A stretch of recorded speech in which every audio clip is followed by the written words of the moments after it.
Right, a warm welcome to the Leisure Show here on Uxbridge FM. And today we have got Mick Geraghty, who is secretary of the Uxbridge Amblers Walking Football Club. Hi, Mick. Hi, Steve.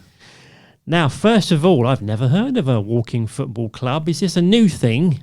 Not really. Walking football's been around for about 10 years or so.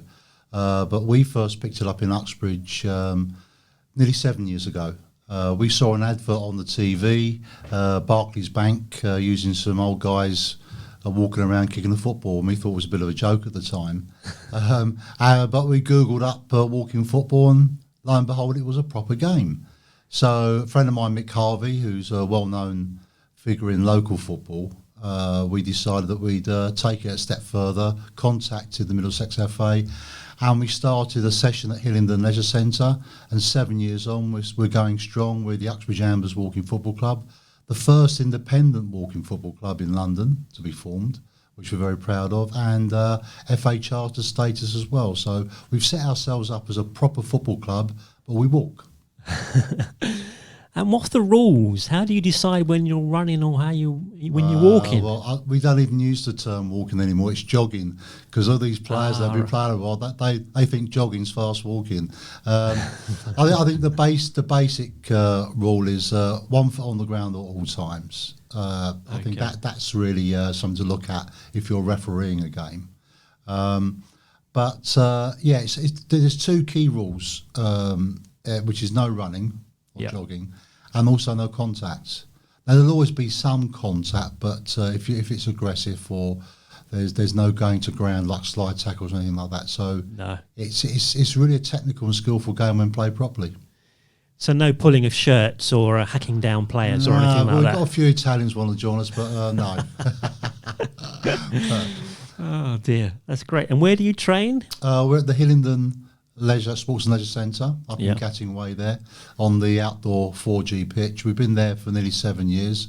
We affectionately call the outdoor space the Amble Dome. There's no dome there, but it's a nickname we've given the place, and we treat it like our own.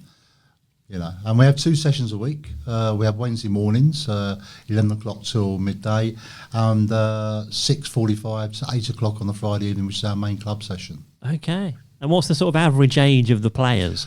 To qualify to play, you've got to be over 50.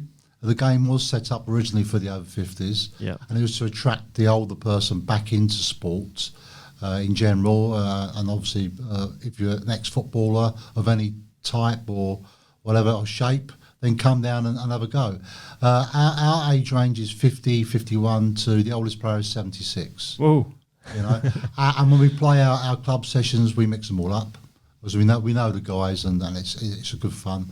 But when you're playing competitively, which we do in the Middlesex League and other competitions around the country, then you'll have over 50s competitions, over 60s. And now, as time is going on, you're getting over 70s as well. Yeah. So I guess it's a real sort of social thing as well as the playing football. I think that's probably been one of the keys to our success as a club. We use the Uxbridge Sports Club.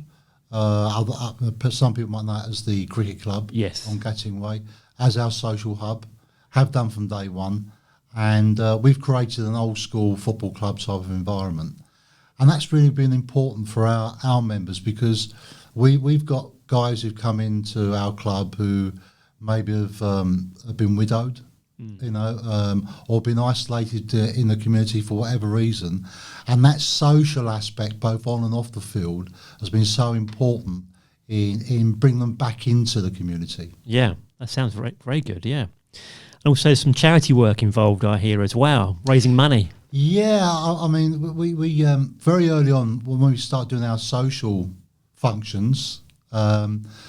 Raffles would raise something like 500 quid, you know, and it was like, wow, we have a quiz night, 400 quid. So we decided that we didn't need that money as a club, you know, we need enough to tick over. So we decided to lock into some local causes and get involved in the community. So we started off with DASH, the Disabled Association of Hillingdon.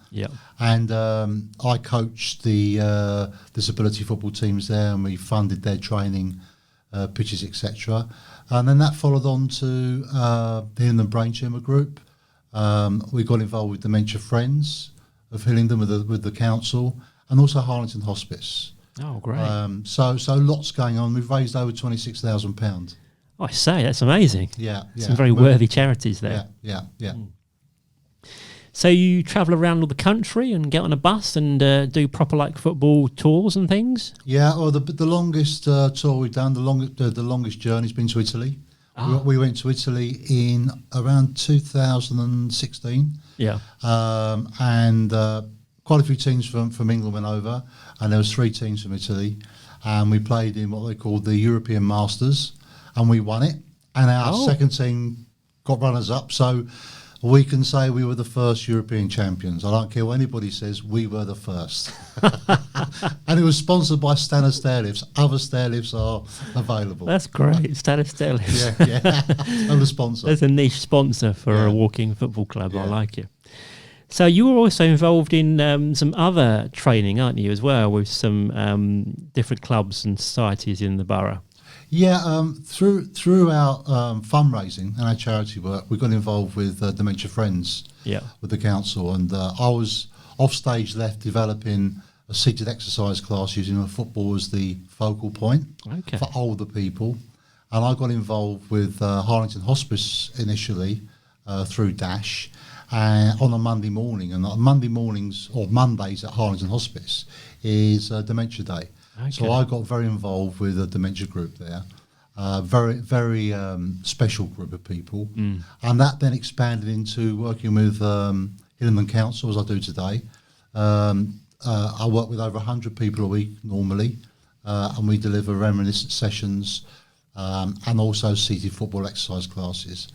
That also then got me thinking about, once I got to know people in the borough with dementia and their carers, there is a lot of affection for football.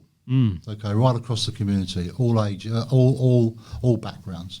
So we've started about 18 months ago, just before lockdown actually, a walking football session for people with dementia and their carers, and we call it Forget Me Not FC. Okay. And it's really taken off. We had a session last Friday.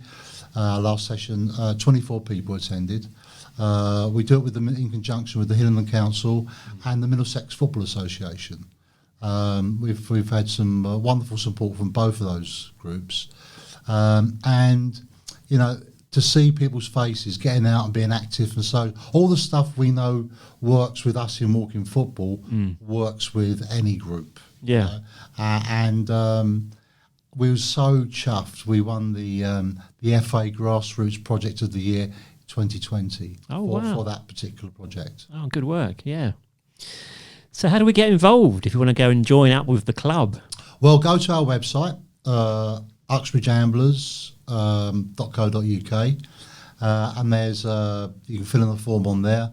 That'll be pinged through to us, and then we'll always reply and get you down for a free taster session. Yeah. So website again, www.uxbridgeamblers.co.uk. Popping on there now, there's lots of interesting information as well, including a well-being page. Yeah. And probably a bit tongue-in-cheek, hydration. Staying hydrated is essential for everyone. Yeah. It's a very large... Especially after the session. Is that a big part of it? I mean, all that health and well-being stuff is so important. We're very because I'm a level 3 UEFA B licensed football coach. That's my background. Yeah. So the way we set the sessions up, we're very structured in terms of, we ask people to arrive 15 minutes early to start their warm-up. Warm-ups are very important, without a ball, then with a ball, and also stop for drinks at various points through the session. Yeah. So we're very, very keen on that.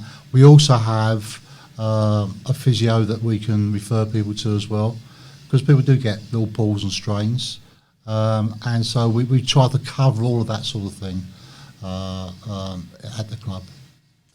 That's great. Thanks, Mick, for popping down and telling us all about the Uxbridge Amblers Walking Football Club. Once again, the website uxbridgeamblers.co.uk. Thank you very much. Thanks, Steve. Marvellous.